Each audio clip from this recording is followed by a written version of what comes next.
Et on sait que ça a un impact parfois parce qu'on sait par exemple que certains films ont été montés un peu à l'arrache pour être prêts pour Cannes, qu'ils n'étaient pas encore dans leur meilleure forme, dans leur meilleure version, Ouais. et qu'une fois Cannes est passé, il y a eu un remontage de films. C'est déjà arrivé, je pense peut-être à un Scorsese ou un Tarantino. C'est quelque chose qui est courant finalement. Alors en général, il est courant.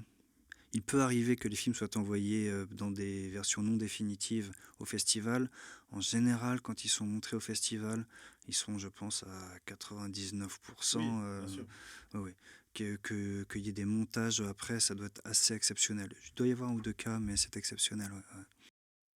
Agent double. Je suis Pascal Wakim. Je suis Rand Kalek. Vous écoutez Agent Double, le podcast qui dévoile les secrets des relations agent-talent. Un jeudi sur deux, nous recevons un ou une invitée qui vient nous parler de ce métier si particulier, celui d'agent. Le podcast Agent Double, c'est mettre pour une fois dans la lumière celles et ceux qui œuvrent dans l'ombre pour le succès des autres. Pour ne rater aucune de nos missions, abonnez-vous à notre chaîne YouTube Agent Double ou sur votre plateforme d'écoute préférée. Et pour des contenus exclusifs, suivez notre page Instagram Agent Double Podcast. Alors que le Festival de Cannes bat son plein, on a décidé de recevoir un agent pas comme les autres. Au sein de son agence Film Talent, notre invité ne s'occupe pas des acteurs et actrices, mais de ceux qui les mettent en scène et racontent leur histoire, à l'instar de François Ozon, Léo Scarax ou encore Bertrand Bonello.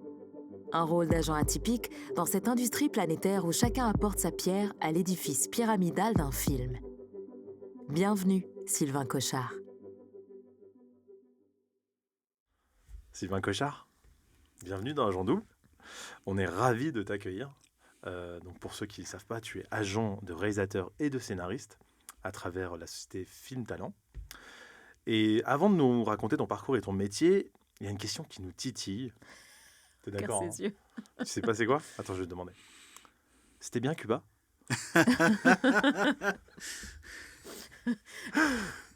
C'était merveilleux, Cuba. Je n'attendais pas du tout à cette question. Je finissais mes études et j'avais fait à l'époque, c'était un mémoire sur les relations culturelles entre La Havane et Cuba. Ouais. Et pour finaliser ça, j'avais fait un semestre à l'Université centrale de La Havane, qui était un court semestre dans une formation estivale. Ouais. Quel souvenir t'en gardes? Oh, j'en garde un souvenir merveilleux. C'était... Tu étudiais vraiment? oui. Il y avait des à côté quand même, hein. Tu peux nous le dire. Non, j'en garde un souvenir merveilleux. La formation était assez peu centrale finalement. C'est pour ça que j'en parle assez peu. Je ne sais pas où vous avez eu l'info. Ah, t'inquiète pas, J'en on travaille, on travaille. j'en parle relativement peu parce On a que des sources effectivement infaillibles. j'avais quelques heures de cours par jour pendant quelques semaines, mais ça a été une formation assez légère, mais qui était quand même. J'avais découvert beaucoup de films cubains. Ouais. J'étais arrivé à l'époque à La Havane avec une petite cinéphilie, on va en reparler bien entendu, et c'est vrai que ça avait décalé mon regard autour de... voilà, ça avait décalé mon regard autour d'un cinéma latino-américain et cubain, bien évidemment, et avec le plaisir aussi de découvrir un cinéma qui était très décorrélé, très déconnecté de notre cinéma européen à nous. Ouais. Donc, pour commencer par le début, tu commences par des études de droit et de sciences politiques. Et la question, évidemment, c'est comment tu arrives dans le cinéma? De petit décalage en petit décalage. Quand je finis mes études, je suis entraîné par le projet d'un ami avec qui on a fondé une boîte de production dans le spectacle vivant, le théâtre et la danse. Lui venait vraiment de ce milieu-là et il avait besoin de s'entourer de gens, notamment parce qu'il y avait un aspect international à ce projet et que moi j'avais fini par des études de relations internationales et donc il voulait s'entourer un peu de personnes qui avaient d'autres réflexes que lui. Et donc on a monté cette boîte de prod ensemble, une boîte de prod qui existe toujours, qui accompagne toujours des metteurs en scène. Ouais. Et ça a été un peu mon entrée par hasard dans le monde dans le monde des arts, de la culture. Ok. Et donc j'ai accompagné à travers cette structure pendant 5-6 ans des metteurs en scène, des chorégraphes, et j'y ai pris goût. Et donc j'ai travaillé avec des auteurs, qui n'étaient pas exactement à l'endroit où je suis aujourd'hui, mais finalement entre la manière dont je travaillais à l'époque et le métier d'agent, même s'il y avait un aspect prise en main de la production qu'il n'y a pas en tant qu'agent, finalement c'est quand même on retrouve les mêmes réflexes, les mêmes rapports aux artistes, et des métiers qui finalement sont assez similaires. Et tu as su tout de suite t'adapter et comprendre les tenants, les aboutissants du métier? Tu n'as pas eu de mal En tant qu'agent ou dans la boîte de prod? Même dans la Dans boîte de la boîte de prod. prod. J'ai été formé. Ok. J'ai été formé avec bienveillance. J'ai aussi travaillé avec des artistes qui étaient très bienveillants avec moi. Et puis on apprend sur le terrain, mais j'avais 25, 26, 27 ans. Et donc, on apprend ce que c'est un budget, on apprend ce que c'est qu'une compagnie de théâtre, de danse, ce que c'est aussi qu'un artiste. Et on se forme comme ça au quotidien, au contact au quotidien. Voilà. Et qu'est-ce qui fait que tu laisses la boîte, donc qui est toujours active aujourd'hui, mais qu'est-ce qui fait que tu laisses la boîte et que tu décides de devenir agent? J'ai accompagné pendant 5-6 ans des metteurs en scène, notamment dans des grosses tournées. Dans des grosses tournées, c'était extrêmement chronophage, ça demandait beaucoup d'énergie. Et j'étais fatigué de ce métier que j'ai beaucoup aimé. Et j'avais toujours voulu travailler dans le cinéma. Et puis tout à coup, il y a des passerelles qui sont ouvertes. Et il y a des portes qui sont ouvertes. Et j'y suis allé. Est-ce qu'il y a un film en particulier qui a fait que tu as voulu bosser dans le cinéma? Il y a un film qui t'a marqué au point où tu te dis, ça, c'est ce que je veux faire de ma vie. Ah, c'est une très bonne question. Merci. Mais non, Rand parce se que... moque toujours de mes questions. Non, mais pas du tout. Mais non, mais enfin. parce que je Super pense question. que ça s'est réellement passé comme ça. Ah, il y a pour eu moi. un déclic. Ouais, mais un déclic qui était assez jeune. Ouais. J'ai vu un film qui est peut-être aujourd'hui mon film préféré, qui est un film de Nanni Moretti, qui s'appelle Le Journal Intime, et où je me suis dit, tiens, c'est un film en 3 parties, avec une écriture assez lisible, faussement simple, parce que le film est extrêmement brillant, c'est Nanni Moretti. Et je me souviens, en voyant ce film, m'être dit, j'aimerais bien savoir comment ça marche, j'aimerais bien faire partie de cette industrie. Et même si à 15 ans, je pense que je ne me formulais pas les choses en termes d'industrie, mais T'avais une réflexion. j'ai eu cette envie de voir comment ça se passait. Et avec quelque chose d'assez particulier que je n'ai jamais voulu être acteur, j'ai jamais voulu être metteur en scène. Et donc je me demandais, puisque à l'époque, surtout le métier d'agent dans les années 90, on ne savait pas que ça existait. Moi, je ne savais pas que ça existait, encore moins pour les agents d'auteur. Aujourd'hui encore, quand je dis que je suis agent d'auteur, il y a beaucoup de gens qui me disent on connaît le métier d'agent, mais on ne savait pas que les auteurs avaient des agents. C'est pour ça que tu es là. C'est pour exactement expliquer au monde que les auteurs ont des agents. Ouais. C'est trop bien. Voilà, donc Journal Intime a été le déclic. Ouais. Okay. Ça a été un marqueur de ma cinéphilie. Et après, j'ai vu effectivement beaucoup de films entre mes 15 et mes 25 ans. C'était la période faste, je pense, de ma cinéphilie. Ouais. Et un style en particulier, un cinéma d'un pays en particulier, l'Italie, ou c'était juste du hasard? Non, c'était du hasard. J'ai regardé beaucoup de cinéma américain. Moi, j'ai regardé beaucoup de cinéma américain des années 40. Ah oui. Après, il y a aussi eu l'influence d'un certain cinéma américain contemporain qui, dans les années 90, était assez riche. C'est vrai. Et puis j'ai commencé à regarder aussi pas mal de cinéma d'auteurs, même de la nouvelle vague. Ouais. Et j'ai fait un peu un melting pot avec parfois des angles morts aussi. J'assume aujourd'hui d'avoir des angles morts dans ma... Beaucoup, c'est normal. Qu'est-ce que tu appelles un angle mort? Une direction dans laquelle tu vas et tu reviens Non, il y a des grands réals dont j'ai vu très peu de films. Je connais très peu, j'ai dû voir, même s'il n'a pas une filmographie énorme, j'ai dû voir 3 films de Kubrick, je pense. Je sais qu'il y a des... voilà, mais et notamment, il y a tout un cinéma italien, pour répondre à ta question, que je connais assez peu. J'ai vu tous les films de Paolo Sorrentino. Tu n'as pas vu Partenope? Non, exactement. Il est superbe. Ouais. Je l'ai vu 2 fois. Ouais. Mais je vais aller le voir très vite. Voilà. Je l'attendais beaucoup et puis je l'ai raté. Incroyable. Ouais. Donc 2017, tu intègres Film Talent, qui est l'agence dans laquelle tu travailles aujourd'hui. Donc tu l'intègres en tant qu'agent assistant d'agent. Ouais, et en 2 ans, tu deviens agent. Ouais. C'est quand même assez rapide, non, comme progression? Oui, j'ai bénéficié de ce dont on vient de parler, qui est quand même un passé au contact des metteurs en scène, et qui fait que j'étais pas totalement junior. Ouais. J'étais pas totalement junior. Et puis j'ai été formé pendant 2 ans. Il y avait, à l'époque, j'ai commencé comme agent aussi d'acteur. On avait encore des acteurs. J'étais l'agent, je pense que la première personne que j'accompagnais, c'était Noémie Lvovsky. J'accompagnais très vite aussi Isil Lebesco à l'époque, mais qui sont aussi autrices.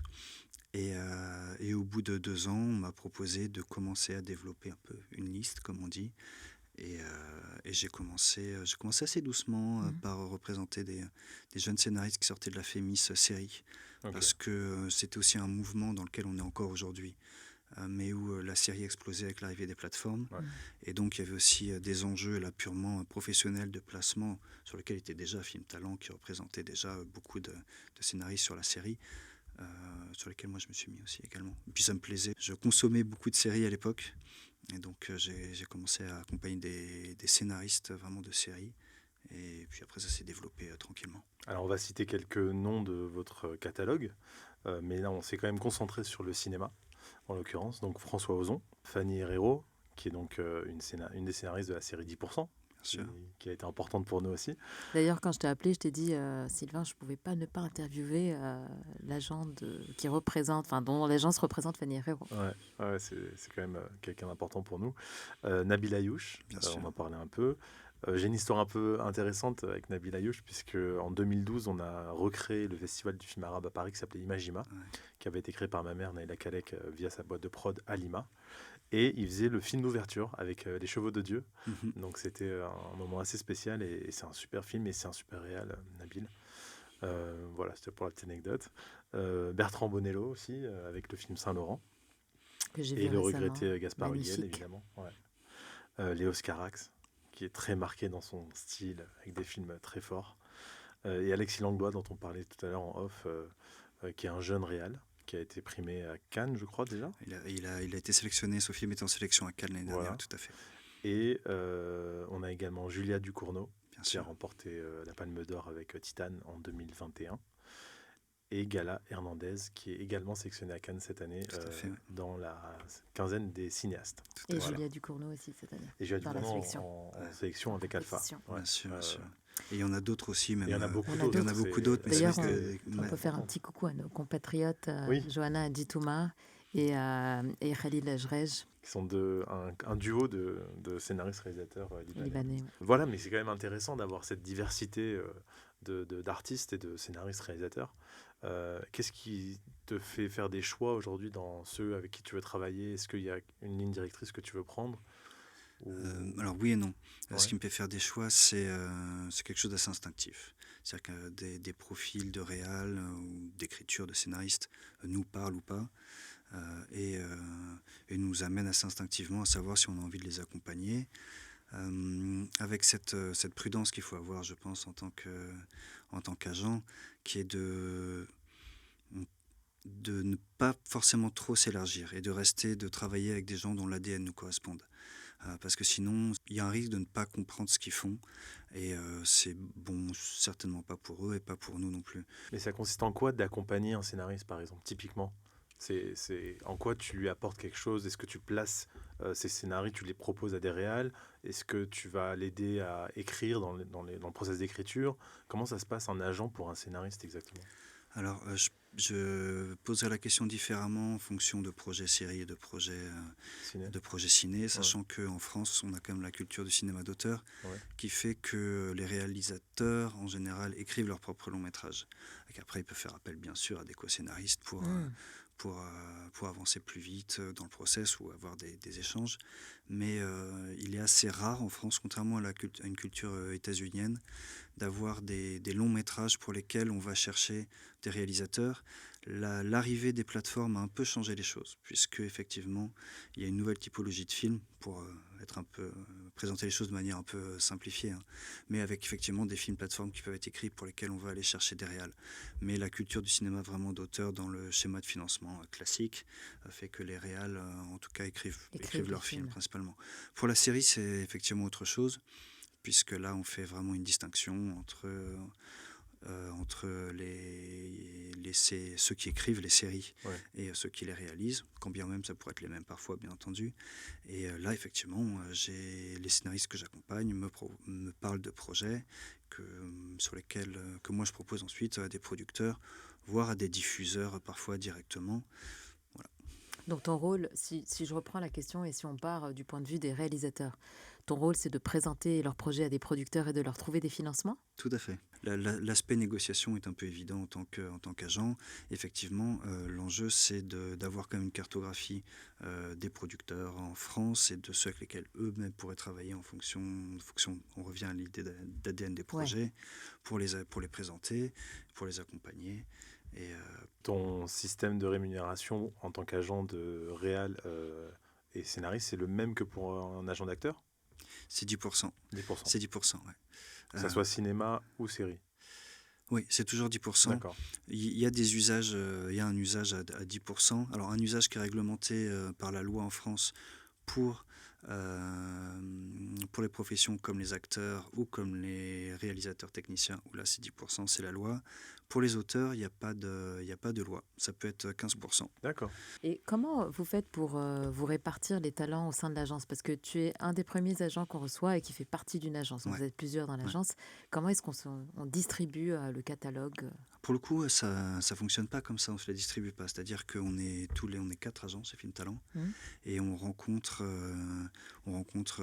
des scénaristes, des réalisateurs, des auteurs, et on travaille avec qui on veut travailler. Tout simplement, on est très libre. Alors il arrive qu'on co-représente des personnes. Fanny Herrero, dont vous parliez tout à l'heure, est co-représentée par Valérie Guibal et Simon Ray. Moi-même, quelqu'un comme Benjamin Parent, je le co-représente avec Simon. Et donc voilà, on a parfois des co-représentations, ça peut fonctionner assez bien. Mais sinon, on est très très libre, on est totalement indépendant par rapport à la liste des personnes qu'on accompagne. L'intérêt d'une co-représentation, bon, évidemment pour le talent, c'est 2 personnes qui travaillent sur son dossier. Il est content. Pour vous, c'est que chacun a sa spécialité, c'est ça? Chacun va aller chercher des opportunités différentes? Oui, c'est trouver d'autres dynamiques d'échange avec les auteurs et entre collègues aussi. D'accord. Tu lis beaucoup de scénar? Oui. Ouais. Oui, je lis beaucoup de scénar. On va refaire la question. Tu lis trop de scénar? Non, pas trop. Oui, c'est vraiment, ça fait partie, partie inhérente du boulot. C'est très chronophage, mais c'est très plaisant. C'est ce qui nous ramène à ce quand même. À ce pourquoi on fait ce métier. Moi, je suis entré par ce métier par l'artistique.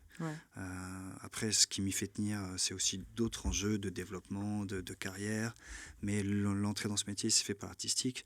Et oui, c'est important quand on accompagne des gens, comme de savoir ce qu'ils écrivent, pour bien parler de leur projet, pour bien parler d'eux. C'est totalement central. Ouais. Mais tu leur fais un retour sur leur travail ou t'as pas de... Est-ce que tu as un t'as pas de input manœuvre, artistique Alors, oui et non. Notre enjeu en tant qu'agent, c'est de donner aux auteurs le plus possible de levier pour que leur projet se mette en place. Oui, puis qu'ils en tirent les bénéfices, qu'ils sont en position de force aussi, parfois face à des diffuseurs, face à des distributeurs. Et donc, la coproduction est un levier. On n'est pas les seuls à faire ça. Mais la coproduction est un levier. Et donc, certains auteurs viennent nous voir davantage pour ces compétences-là que pour des retours de lecture. Et quand tu dis coproduction, c'est qu'ils investissent eux-mêmes dans le projet? Non, dans ce sens-là, c'est c'est qu'une partie de leur rémunération sera fléchée sur la rémunération des producteurs. D'accord, voilà. Donc ils ont 2 rémunérations. Exactement, en fait. D'accord. Ouais. Ils ont leur rémunération de scénariste, leur rémunération d'auteur réal, leur rémunération de réal technicien et une rémunération, quand elle existe, de producteur. Très clair. Est-ce que parfois, tu arrives à décrocher du métier? Oui, bien sûr. C'est un travail, c'est un vrai travail. C'est un métier, si on veut le faire 24 heures sur 24, on peut. Donc oui, on s'astreint, mais ça c'est un peu avec le temps et l'expérience. C'est que quand j'ai commencé comme agent, je pense qu'il n'y a pas vraiment de manière de faire différemment. Je travaillais vraiment tout le temps. C'est pas bon même pour les gens qu'on accompagne. Donc oui, je me force à faire des pauses, à avoir même des horaires de bureau en termes de disponibilité. Ça ne veut pas dire que je travaille que de 9h30 à 20h ou à 19h30. C'est que je m'impose de ne pas être disponible tout le temps. Parce qu'il y a quand même une culture chez les agents en France, pas qu'en France, d'ailleurs aux États-Unis c'est extrêmement présent, de l'omniprésence de l'agent, de l'agent à disposition. Et, à n'importe quelle heure du jour et de la nuit. Ouais, tout à fait. Ça t'est arrivé de recevoir des coups de fil la nuit, de devoir répondre Oui. à des urgences en pleine nuit Oui. Alors, des urgences, non. Si Mm. ça avait été des urgences, ça peut arriver, ça m'aurait pas posé problème. Ouais. Ça m'est arrivé, ça m'est peu arrivé. Voilà, je travaille plus avec ces gens-là. Sauf si vraiment un jour, bien sûr, il y a des vraies urgences. Mais voilà. Ça t'a impacté, quoi. Il y a eu... Oui, puis ça crée des... je bataille au quotidien sur le fait que l'agent doit être effectivement... on travaille beaucoup, on est extrêmement à la disposition et ça fait partie du job, mais effectivement il y a des limites, mais comme pas. Ouais. Mais les auteurs le comprennent bien, les auteurs comprennent bien l'enjeu des limites et je dois dire que je suis plutôt très bien, on est plutôt bien traité à cet endroit-là. Toi qui as travaillé avec des acteurs avant, Ouais. tu sens qu'il y a une différence quand même entre eux. Oui. C'est quoi la grande Oui, différence? non. Ils sont moins exigeants, sont moins chronophages. Alors, c'est pas le même métier. Bon, déjà, c'est deux métiers vraiment différents. Il y a des agents qui arrivent à faire les deux. Et je les admire quand ils arrivent à faire les deux bien parce que c'est vraiment deux métiers très différents. Et je pense que les acteurs, pour prendre leur défense, sont aussi dans une... les auteurs, comme les acteurs, sont tous dans une précarité. Je ne vais pas faire de hiérarchie. Mais les acteurs sont parfois peut-être dans une précarité symbolique autre. C'est-à-dire qu'un acteur... Ils sont dans une urgence. Voilà, un acteur qui n'a pas de visibilité sur ces 6 prochains mois est dans une réelle... est dans une vision d'une réelle précarité. Là où un auteur... a des projets en général plus long terme, ça ne veut pas dire qu'il vit mieux que les acteurs, mais ça veut dire que sa manière de se projeter est autre. Ouais. Et donc un acteur qui tout à coup pendant 3 mois n'a plus de casting, effectivement c'est une situation délicate pour lui. Puis par définition, l'auteur peut créer la matière, alors que l'acteur ne va pas se créer un scénar pour lui-même, quoi. Il est dans l'attente ou dans la prospection d'un rôle, quoi. Est-ce que cette dynamique fait que les auteurs sont nécessairement plus patients aussi avec les agents? Est-ce que tu penses qu'un agent d'auteur est moins exposé aux trahisons, par exemple, alors que peut-être que des comédiens pourraient être plus enclins à prendre des décisions un petit peu sur le vif? Oui, la pratique nous montre qu'effectivement il y a une autre fidélité chez les auteurs, avec une relation qui se développe davantage dans la durée, avec un rapport à la starification qui n'est pas le même. Et donc travailler avec des auteurs, c'est pas le même métier. Ouais. Les auteurs et les acteurs ne font pas le même métier. Et donc nous, notre position, notre accompagnement n'est pas le même. Et leurs attentes ne sont pas les mêmes. Leurs attentes sur les urgences ne sont pas les mêmes. Et leurs attentes sur l'accompagnement d'une carrière ne sont pas les mêmes. Ça t'est déjà arrivé de lire un scénario et de te dire ça c'est un grand film juste à la lecture? Oui, bien sûr. Oui, ça m'est arrivé de lire des scénarios et de voir qu'ils tenaient en fait leurs promesses.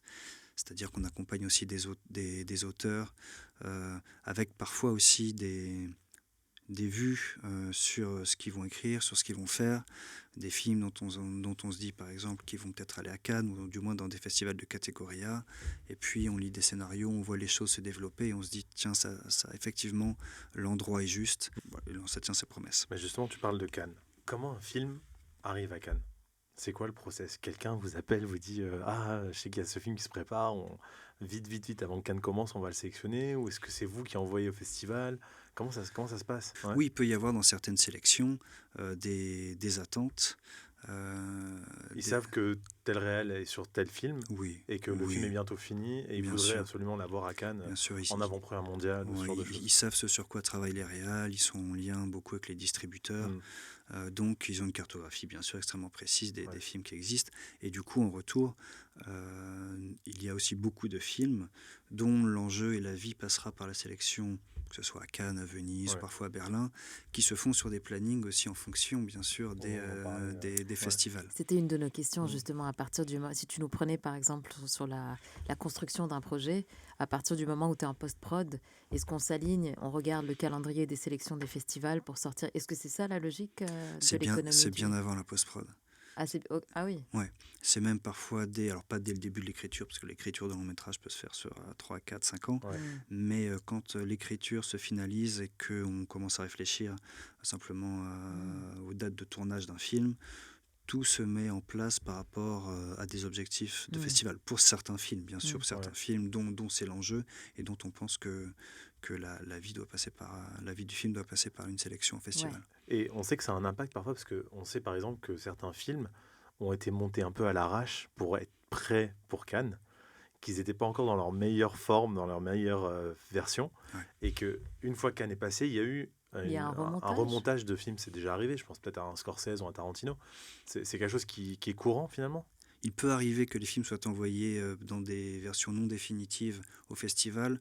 En général, quand ils sont montrés au festival, ils sont, je pense, à 99%. Oui, bien sûr. Oui. Qu'il y ait des montages après, ça doit être assez exceptionnel. Il doit y avoir un ou deux cas, mais c'est exceptionnel. Ouais. Alors, au moment où on diffuse cet épisode, tu es à Cannes. En fait, là, tout de suite, depuis... En train de bronzer, dis la vérité, tu bronzes là. On n'a Est-ce pas, que bord de la tu as- on n'a pas le croisette. temps de Non, bronzer. je sais, je Est-ce sais en que tu as plus. je été à sais, la oui. séance de 8 h ce matin? Ton agence a 4 films en compétition. Est-ce que tu peux nous en parler un petit peu? On a 4 films présents à Cannes. C'est Julia Ducournau, c'est Pauline Loques, c'est Alex Poukine et c'est Gala Hernandez-Lopez qui sera à la quinzaine. D'accord. Est-ce qu'on peut, juste pour resituer un petit peu, qui est Julia Ducournau pour ceux qui nous écoutent, donc la Palme d'Or en 2021, Ouais. Tout à fait. avec Qui Titane. Qui présente là son 3e long métrage, après Grave, Titane Ouais. et voilà. Et Alpha. Pardon.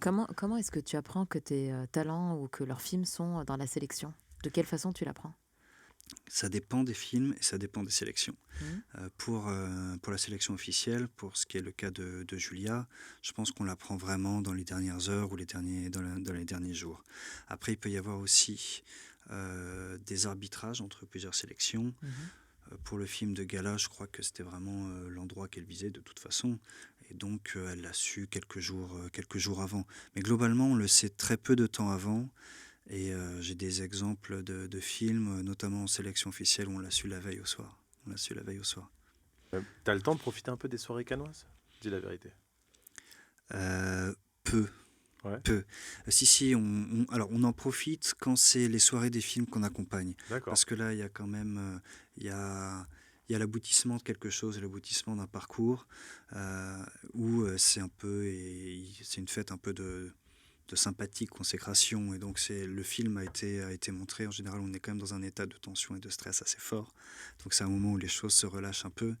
Et sinon, pour le reste, les autres soirées, ça reste du networking, ça reste du travail. Effectivement, Donc, les soirées dont on profite le plus, c'est vraiment les soirées des films T'es qu'on plus accompagne. team chez Sandra ou chez Alban du coup? Je suis Ça, team. c'est vraiment le jargon de Cannes. Hein, Oui, faut là, c'est payer. entre cannois, là. C'est vraiment... Non, c'est une petite blague. Mais les enjeux, justement, cette semaine, tu disais très intense. C'est quoi les enjeux? On vise quoi quand on est à Cannes? Alors, on vise plusieurs choses, parce que Cannes, ça reste un marché. Mhm. Donc, il y a d'une part, bien sûr, les films qu'on accompagne, les réalisateurs qu'on accompagne, avec leur propre enjeu, qui est d'une part la vie du film, mais aussi leurs enjeux peut-être parfois un peu plus long terme, pour certains profils, de leur faire rencontrer d'autres partenaires, de leur faire rencontrer parfois aussi d'autres agents, notamment des agents anglo-saxons, quand certains, parce que c'est quelque chose qu'on développe beaucoup chez Film Talent, l'aspect international. Donc il peut y avoir des profils dont on sait que Cannes est le bon moment pour leur faire rencontrer d'autres agents anglo-saxons avec lesquels on travaillera pour développer leur carrière de manière un peu plus globale et aussi à l'international. Et puis nous, c'est aussi travailler. Alors, c'est aussi travailler notre réseau. C'est peut-être accompagner parfois un peu plus à la marge d'autres réalisateurs qui sont pas là, mais dont les films sont en financement, sur lesquels, parce que Cannes étant un marché, on a aussi des réalisateurs qui viennent pour financer leurs films, faire des rendez-vous. Absolument. Nous, on peut jouer. En général, c'est le rôle des producteurs. Nous, on peut jouer des rôles à la marge, mais on peut jouer ce rôle-là. Et sinon, nous, c'est aussi profiter de ce moment-là pour rencontrer des interlocuteurs qu'on ne connaît pas, parfois des producteurs, sinon des vendeurs, des distributeurs. Et, c'est tout le microcosme du cinéma qui se réunit de toute façon. Donc, ouais, tout à fait. Avec parfois des gens qu'on ne rencontre quand même, nous, agents, beaucoup plus qu'on ne rencontre pas en dehors, ou peu, et c'est peut-être mal, en dehors des festivals. Tu me disais justement qu'une grande partie de ton travail à l'année, c'était au téléphone. Tu regrettes un peu que les gens se rencontrent pas. Est-ce qu'on fait pas mieux des affaires quand on est face à face? Alors oui, je pense que dans notre métier, c'est le côté personnel est Ouais. important, et que notamment en tant qu'agent, où on est souvent dans des rapports de force ou des échanges un peu difficiles avec les producteurs, le fait de les rencontrer ajoute de Oui. l'humain et d'enlever un peu ce côté parasite que peuvent avoir les producteurs. Enfin, Très bon film d'ailleurs, Parasite. tout à fait, tout à fait. Ouais. Et donc oui, mais après, on a des emplois du temps tellement chargés Mm. que moi, je fais beaucoup, beaucoup de choses par téléphone. Après, je suis aussi peut-être à un moment de ma carrière, même si je suis encore jeune, où mes interlocuteurs, je les connais, les producteurs notamment, pour parler d'eux, je les connais, et donc j'ai cette facilité à les appeler et pas forcément avoir besoin de les rencontrer tout le temps. Je fais beaucoup moins de rendez-vous aujourd'hui, par exemple, qu'il y a 5 ans. Question, pardon, vas-y. Non, juste en continuant ce que tu es en train de raconter, mais c'est quoi du coup la plus grande difficulté aujourd'hui dans ton travail, dans ton métier? C'est de gérer un quotidien entre les urgences, les projets long terme, les rapports de force, parce que c'est quand même un métier où chaque matin on se réveille, il faut avoir l'énergie d'aller se battre. Et c'est peut-être ça la plus grande difficulté, l'endurance parfois dans certains rapports de force, le fait que c'est des journées longues de travail. C'est pas le seul métier, mais effectivement c'est de l'endurance de faire de longues heures, des longues journées de travail. Et voilà. Et qu'est-ce qui te motive le matin au réveil? Les projets qu'on accompagne et les personnes qu'on accompagne. Je pense que quand on croit au projet, quand on croit aux personnes, même quand on est fatigué, même quand on se rattache toujours à ça. On se souvient des projets, de ce qu'on a lu, on appelle les talents et on se remet en route comme ça, parce que finalement l'envie elle vient de là, elle vient par la dynamique et par l'adrénaline qui vient échanger avec les producteurs, avec les auteurs. C'est un métier passion un peu. Oui. Un tout petit peu, vraiment pour le coup. Question d'introspection, tu dirais que c'est quoi ta plus grande force, toi, en tant qu'agent? Est-ce que tu es quelqu'un qui est très bon en stratégie? Est-ce que c'est la négociation? C'est le côté humain? Qu'est-ce qui te... C'est peut-être un peu C'est tout quoi ta aussi. patte? Non, mais c'est une bonne question parce que ça fait partie des Merci, je métiers. veux vraiment... Pardon. Ça fait 2 fois, quand même. C'est incroyable. Non, Je vais mais- commencer à être jaloux, moi. Mais non, parce que ça fait partie des métiers à travers lesquels, comme je pense beaucoup de métiers à travers lesquels on se découvre. C'est-à-dire que moi, je pensais certainement avoir des qualités, peut-être de patience, et je me suis découvert que je les avais peut-être assez peu. Et Ah oui. je pensais notamment avoir des défauts, peut-être la capacité à assumer aussi des rapports de force, à être dans beaucoup de relations parfois qui sont conflictuelles, parce qu'il faut assumer simplement des situations conflictuelles, ne pas aller les chercher, mais quand elles se présentent pour protéger les auteurs, les assumer. Voilà. De faire Et face. je me suis peut-être découvert à cet endroit-là, par exemple, une endurance, comme on disait tout à l'heure, que je ne pensais pas avoir. Donc on se C'est découvre, intéressant. et ma qualité en tant qu'agent, je ne sais pas, peut-être oui, un rapport humain que je peux avoir avec les auteurs. Voilà. Mais c'est qui l'ennemi? C'est un grand mot, mais l'adversaire des auteurs aujourd'hui, c'est qui? C'est les plateformes, les grosses boîtes de prod, c'est qui? Quand tu dis qu'il y a des rapports d'adversité ou de... Non, c'est simplement. Alors, non, je pense que je ne poserai pas la question comme ça. Contre qui Non. tu dois défendre leurs intérêts, c'est ça ma question. Parfois, leurs intérêts peuvent ne pas être alignés, notamment avec ceux des producteurs. Ce qui ne veut absolument pas dire que les producteurs sont des adversaires. Au contraire, les producteurs, j'aurais presque plus moi tendance à les considérer peut-être comme des talents, comme peuvent l'être les auteurs, mais il y a certains moments où effectivement, par rapport à certaines économies, la question du partage, du rôle aussi, c'est pas seulement une question financière, c'est la question du rôle des auteurs, de leur pouvoir, de décision, d'écriture, de leur place dans un projet, comment elle va perdurer dans un projet, notamment dans des projets de série. Là, il y a des vrais enjeux qui sont au-delà des enjeux purement financiers. Et donc là, il y a des tensions, mais qui sont légitimes, qui sont quotidiennes, et les producteurs ressentent les tensions de la même manière de leur côté. Et donc c'est des discussions qui peuvent être vives, mais ce ne sont pas des ennemis. Je dis pas ça par politesse, c'est que réellement, il y a des producteurs avec lesquels aussi j'ai de très bons rapports avec la majorité des producteurs, et on sait qu'on fait tous partie d'un même monde, exactement, d'un même milieu, d'une même industrie. Tout à fait. Et puis, nous, notre métier, et les producteurs le savent, c'est quand même de protéger paradoxalement la relation d'un producteur, entre autres, avec un auteur. De faire en sorte que l'auteur et le producteur n'aient à parler que artistique. Et donc, à côté de ça, il faut donc qu'il y ait des gens qui assument cette part plus difficile de conflictualité et de défense des intérêts de l'un, des auteurs, quand ils ne peuvent pas eux-mêmes se défendre. Et donc, à partir de là, nous, on intervient en assumant une part, parfois, oui, de conflictualité. C'est hyper intéressant. Hein. Et comment on gère la déception du talent quand on doit lui annoncer qu'on n'a pas eu les financements qu'on aurait espéré trouver c'est une étape, c'est un morceau un peu difficile de ton métier. Alors, ça, normalement, quand la relation est déjà construite avec l'auteur, c'est des discussions qu'on peut avoir de manière assez fluide. Ça peut être plus une frustration de notre côté, et du sien, mais qui ne joue pas forcément sur notre relation. Je reviens un peu sur Cannes, et je vois qu'aujourd'hui, les plateformes, donc Netflix, pour ne pas les citer, produisent également des films qui ont été en compétition, je pense notamment à Okja, il y a quelques années. Et ça avait fait polémique à l'époque, puisqu'ils sortaient à la fois en salle et à la fois sur Netflix. Et en France, normalement, c'est interdit dans la chronologie des médias. Est-ce que c'est un truc auquel on pense quand on en discute avec des scénaristes ou pas, ou c'est pas une question Oui, alors si, bien sûr, parce que de manière plus générale, quand on nous propose un film, et c'est vrai qu'il y a l'enjeu de savoir comment le film va se financer, et si c'est un film qui va, partir sur les plateformes, et si c'est un film qui va se financer dans un schéma de financement que je qualifierais de plus classique, tout simplement. Il y a une typologie de film qui, effectivement, peut parfois certains films de marché qui peuvent exister sur les deux. Et notamment depuis le Covid, on a vu que certains films qui devaient notamment se faire par un schéma de financement classique, finalement sont allés sur les plateformes. Et donc maintenant, notamment dans chaque négo, il est vraiment entendu, même pour n'importe quel film, que le film pourra partir sur les donc ça c'est nouveau par exemple, en œuvre SMAD, les choses à partir du Covid, pour avoir plus de souplesse si jamais les films devaient se financer ou se faire autrement, d'avoir la possibilité.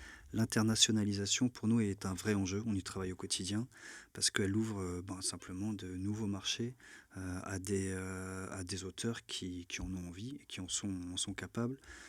L'arrivée des plateformes aussi a fait bouger un peu les lignes. On avait quelqu'un comme Sam Baudin qui avait réalisé il y a quelques années Marianne. Marianne a très bien marché dans certains pays étrangers, notamment je pense dans certains pays anglo-saxons. Et du coup, ça lui a offert la possibilité effectivement d'aller réaliser des séries aux États-Unis. Ce que Julia Ducournau aussi a fait aussi également. Et d'après toi, un projet qui a le potentiel de voyager, c'est quoi les éléments qu'il doit avoir ? Je ne sais pas si on peut le quantifier, tu vois, mais c'est quoi un projet qui a ce potentiel ? Voyager, c'est-à-dire à l'international ?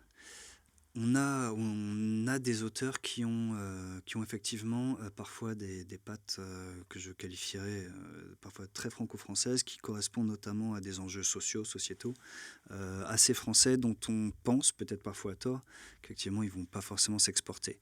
Mais c'est le paradoxe, parce que par exemple, des films comme Amélie Poulain ou Les Choristes, ils ont marché dans le monde entier. Et ça reste quand même très parisien ou très français.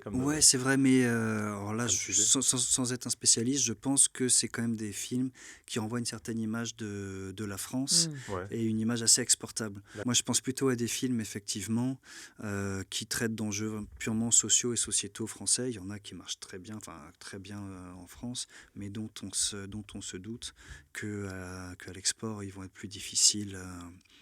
Mais nous, notre enjeu, effectivement, quand on parle d'internationalisation, notre enjeu est plus sur la base de certains succès qu'ils ont pu avoir en festival ou d'ailleurs des projets de série. On en revient à l'idée de série aussi, de savoir si ces talents, souvent plus facilement pour la réalisation que pour l'écriture, comment ces talents-là peuvent s'exporter et aller réaliser notamment des séries dans les territoires anglo-saxons, souvent les territoires anglo-saxons.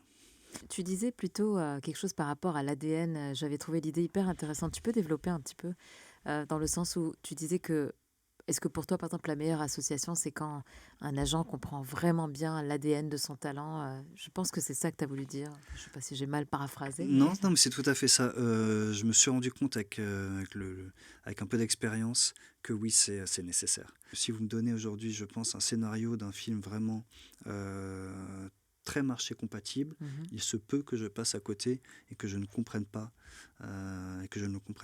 Quand tu dis marché compatible, c'est-à-dire bankable qui va Oui, je parle. public. J'ai une idée en tête, effectivement, c'est vraiment je sais que j'ai déjà lu des comédies, effectivement, dont l'enjeu était vraiment de toucher un marché extrêmement large à travers des castings, à travers aussi des réalisateurs extrêmement bankable. Et je me suis rendu compte à la lecture de ces scénarios qu'effectivement, il y avait des choses que je pouvais ne pas comprendre. Pour élargir un peu le débat, on est aussi dans une cartographie des agences en France qui peuvent représenter différentes choses aussi. Film Talent ne représente pas les mêmes auteurs et les mêmes réalisateurs que d'autres agences qui comprennent beaucoup mieux certains enjeux de marché, mais qui ne saisissent assez peu certains enjeux d'un certain cinéma d'auteur. Et donc les choses étant bien faites, et c'est pour ça que... Oui, vous êtes une agence spécialisée, disons, dans tel genre, et d'autres agences sont spécialisées dans un autre type de et film. à côté de ça, du coup, ça implique aussi une cartographie de producteurs qui n'est pas la même, une cartographie, les liens avec les plateformes ne sont pas forcément les mêmes. On n'a pas forcément un intérêt à trop s'élargir si c'est pour perdre notre ADN. Ouais. Et est-ce que vous aimeriez créer des duos mythiques un peu à l'image d'un Bakri Jaoui ou d'un Mathieu Delaporte, Alexandre de la Patelière? Est-ce que c'est quelque chose auquel vous pensez? Le comte de Monte Cristo. Donc, voilà, notamment. Et qui ont aussi scénarisé Les Trois Mousquetaires, d'ailleurs. Ça, pour le coup, on le fait vraiment au quotidien. C'est-à-dire, au quotidien, on match des scénaristes entre eux sur des projets, on match des scénaristes... On dirait Tinder quand tu dis on match, c'est très marrant. Tu vois, là, tu fais swipe left, swipe right. Il y a un peu de ça. Est-ce qu'ils s'entendront bien, artistiquement, après, humainement? Ce qui se passe entre eux, on ne va pas le savoir. Est-ce que humainement, ils pourront aussi s'entendre? Non, mais tout à fait. J'ai déjà eu des projets de série sur lesquels, effectivement, qui étaient quasiment dans leur finalité en écriture, et il y avait besoin de réalisateurs, réalisatrices, et j'ai présenté des réalisateurs, réalisatrices en disant je pense que là c'est la bonne personne, et ça a marché. Et donc cet enjeu c'est toi le lien. Ouais, voilà, cet enjeu il est quotidien, et pour le coup ça effectivement c'est quelque chose que je dis souvent quand je rencontre des jeunes scénaristes, des jeunes auteurs. Quand on se pose la question de est-ce qu'on va travailler ensemble, c'est aussi de regarder l'ADN de l'agence, quitte à ce que parfois ça ne nous serve pas, mais parce que les gens avec lesquels les auteurs vont être amenés à travailler, c'est aussi les gens qu'on accompagne au quotidien. Alors, tu t'es lancé dans le cinéma par passion, c'est ce que tu m'avais dit, et tu me disais aussi que tu as beaucoup moins le temps de voir des films aujourd'hui. C'est vrai. C'est très paradoxal. C'est totalement paradoxal, et c'est une de mes grandes frustrations, pour le coup. Du coup, est-ce que ça te fait regretter ton choix de travailler dans le cinéma ? Alors, non, mais il y a quelque chose qui est vrai, c'est qu'aujourd'hui, à chaque fois que je vois un film, effectivement, ça me ramène à mon activité professionnelle, ce qui n'est pas forcément désagréable parce que j'aime le métier que je fais, mais ça a quand même ça a bien sûr déformé mon regard. Et notamment quand j'ai envie vraiment de me détendre, je regarde des films américains, je regarde des films italiens pour lesquels je sais qu'il y a assez peu de choses qui ont à voir avec mon quotidien, en fait. Sinon, tu as l'impression de travailler, en fait. Il y a toujours un moment où ça me rappellera. Ça me rappellera le travail. Mais un mail à envoyer. Exactement. Mais ça ne veut pas dire que je ne regarde pas ces films-là. Mais c'est vrai que maintenant, quand je vois beaucoup de films que je vois me ramènent à ma pratique. Mais c'est vrai que je suis arrivé dans ce métier par cinéphilie. Et que finalement les enjeux se sont décalés. J'y reste pas forcément, je vois pas assez de films, mais que maintenant je suis plus sur des enjeux purement professionnels, d'accompagnement de carrière, et ça a décalé mon regard. Ça a décalé, ça l'a changé, ça l'a... Ça me rappelle Barbara Premila qu'on a reçue, qui est agent d'image dans le cinéma et qui disait que regarder 10% par exemple, elle pouvait pas parce que ça la renvoyait tout de suite à son métier, et c'était assez oppressant, quoi. Est-ce que d'ailleurs tu trouves que la série est assez fidèle à la réalité ? Est-ce que tu te reconnais dans ces portraits Alors la série, remarquable par ailleurs, a quand même pris un angle qui était de toute façon le meilleur angle à prendre sans être scénariste moi-même, qui est celui des agents d'acteurs et des agents d'acteurs stars. Et donc effectivement, en tant qu'agent d'auteur, on est dans d'autres problématiques qui sont notamment vraiment des choses moins glamour au quotidien. On est quand même en 99% de labeur pour 1% de glamour, c'est ça notre quotidien. Sauf à Cannes. Sauf à Cannes, c'est le 1%. c'est le 1%. Mais Et encore. Des soirées où il va pas. Ah, si, il y va avec les genres. Je connais, le petit coquin, il fait genre. Mais nous, effectivement, en tant qu'agent d'auteur, on est aussi dans des logiques vraiment de comment se finance un film, de comment on est plus dans la fabrication, on est plus dans même les échanges avec les producteurs ne sont pas les échanges qu'ont les agents d'acteurs. On est souvent plus en amont. Et donc, mais il y a quelques épisodes de 10% qui sont très justes. Moi, je pense à l'épisode avec Isabelle Huppert. Ouais. L'enjeu de la gestion des plannings, c'est l'enfer de tous les agents d'acteurs et des assistants d'agents. Donc ça, je pense que pour un agent, un agent d'acteur, ça doit être assez difficile de regarder cet épisode-là, parce que ça va leur envoyer tout de suite à tout son stress quotidien, de savoir comment il va faire marcher, comment dans son tableau Excel, il va faire rentrer 2 journées de tournage le même jour. Et c'est quoi ton enfer à toi aujourd'hui? Est-ce qu'il y en a? Mon enfer, c'est effectivement de lire un scénario, d'accompagner quelqu'un, de croire en son projet et d'avoir une difficulté à trouver des producteurs, de savoir comment le film va se financer, parce qu'on peut être parfois, je radote, mais sur des typologies de films dont on sait que le financement va se faire difficilement. Ça, de croire en des projets et de ne pas être sûr qu'ils vont se faire, ça peut être une difficulté. Après, on se bat pour ça au quotidien, donc c'est pour ça qu'on existe aussi. Et c'est d'autant plus valorisant quand les choses se font. Mais la difficulté, c'est de croire, c'est la difficulté. La difficulté, c'est la dureté du marché. C'est toujours une histoire d'argent, finalement. Oui, des films, ça coûte cher, il faut que ça se finance, et oui. Il y a une rencontre que tu as faite depuis que tu es dans ce milieu qui t'a marqué? Une personnalité J'ai un acteur que je représente, comme ça me permettra de ne pas me mettre en difficulté par rapport à tous les autres auteurs. Je suis l'agent de Jean-Pierre Léaud. Et Jean-Pierre Léaud, effectivement, je pense que s'il y a une rencontre, parce que je l'accompagne depuis longtemps, c'est une très belle rencontre humaine.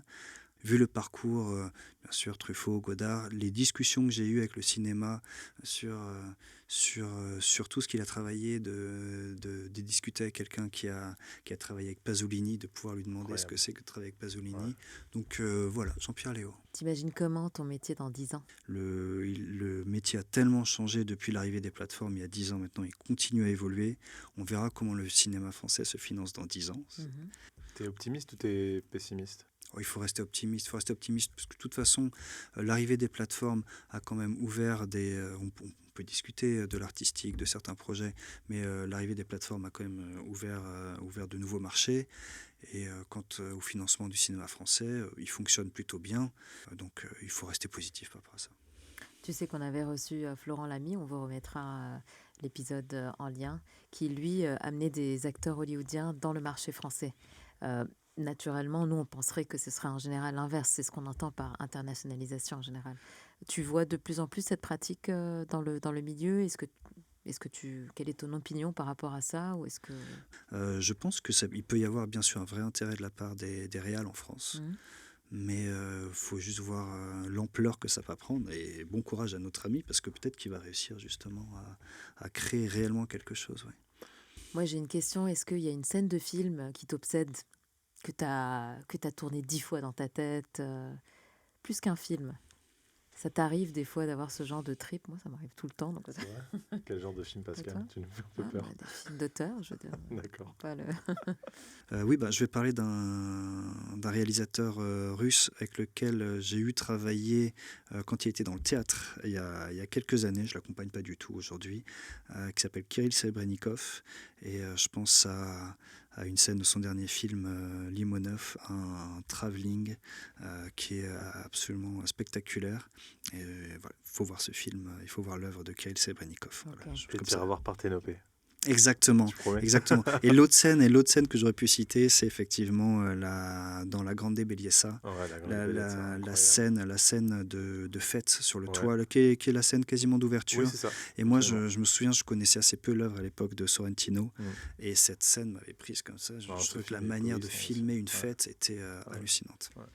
Un conseil que tu donnerais à un réalisateur pour trouver un agent? D'en rencontrer plusieurs. Parce qu'il n'y a pas de formation d'agent, on a tous des caractères, des formations très différentes, on a tous une vision différente du milieu, donc qu'il échange avec plusieurs agents. Et de démarcher directement, de ne pas avoir peur de le faire. Oui, bien Ouais. sûr, bien sûr. On a un petit gimmick en fin d'épisode. Agent Sylvain, mission accomplie. Merci beaucoup. Merci pour votre invitation. Merci de nous avoir écoutés jusqu'au bout. Et maintenant, c'est à vous d'entrer en action. Votre mission, si vous l'acceptez, laissez 5 étoiles et un commentaire sur votre plateforme d'écoute. Abonnez-vous au podcast, à notre chaîne YouTube et à notre compte Instagram pour des contenus exclusifs. Et surtout, n'hésitez pas à partager autour de vous. Agent Double est un podcast indépendant. S'il vous a plu, et pour qu'on puisse continuer à le développer, vous pouvez nous soutenir en cliquant sur le lien dans le descriptif de l'épisode. On compte sur vous et on se retrouve dans 2 semaines pour un nouveau numéro d'Agent Double.